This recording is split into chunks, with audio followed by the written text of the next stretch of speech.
throughout America, the temperance movement was strong. It's true that America did have a drinking problem. We were not drinking responsibly.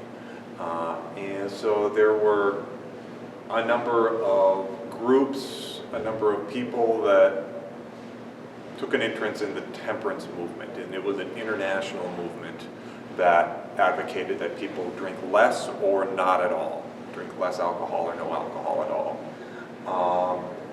And it actually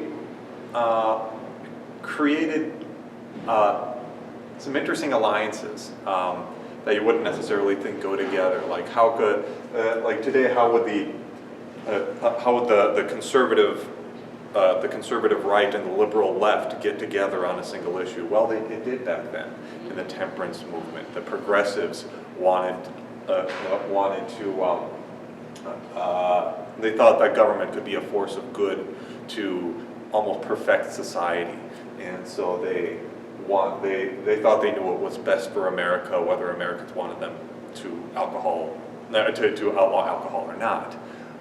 They were acting in the best interests of the country, just as they were acting in the best interests of children when they passed the child labor laws, or the best interests of workers when they gave us the 40-hour work week. Churches, especially around here, a lot of Lutheran, Scandinavian Lutherans, pastors preach from the pulpit that you stop. Alcohol is a sin. It's bad for the family, bad for your soul. Same with the Yankee denominations like the Methodists and the Congregationalists. So churches, you had temperance might have been the first issue in American politics where women really took leadership roles, and it was.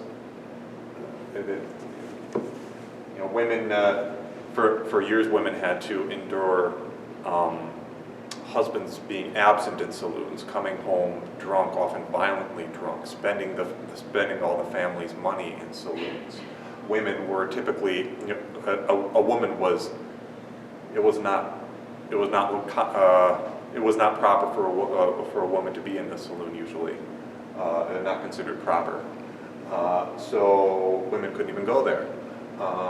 And so women began to take the lead in the temperance movement, and once they demanded leadership roles and became successful in the temperance movement, this leads directly to women's suffrage. The 18th Amendment in 1920 outlawed alcohol. The 19th Amendment that same year gave women the right to vote. There's a direct link to that. And we also have a lot of nativists that,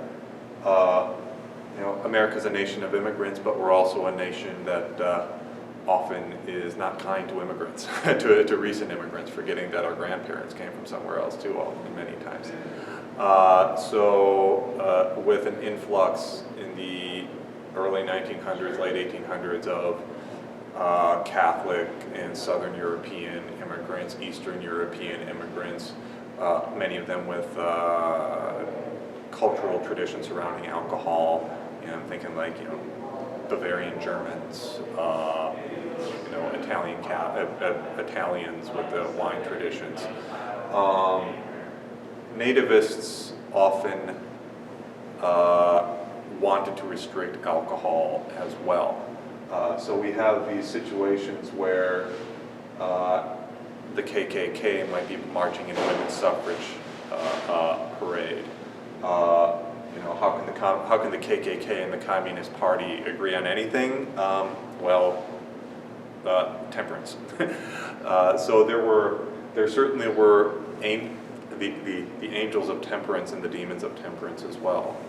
Carrie Nation was was a woman from Kansas who became a national figure for temperance, for this kind of militant temperance, where she would go into a saloon and she, with an axe this hatchet of hers was kind of her calling card, and she just smashed the saloon. That happened here too. I'm sure inspired by Carrie Nation, a group of women in Sabin They took hatchets, and there was a blind pig that was operating. Blind pigs is what around here we call, other places call them speakeasies. Around here we tended to call them blind pigs. And so there was a place that was illegally selling alcohol in Sabin, and these women just went up to it and they just smashed it with axes.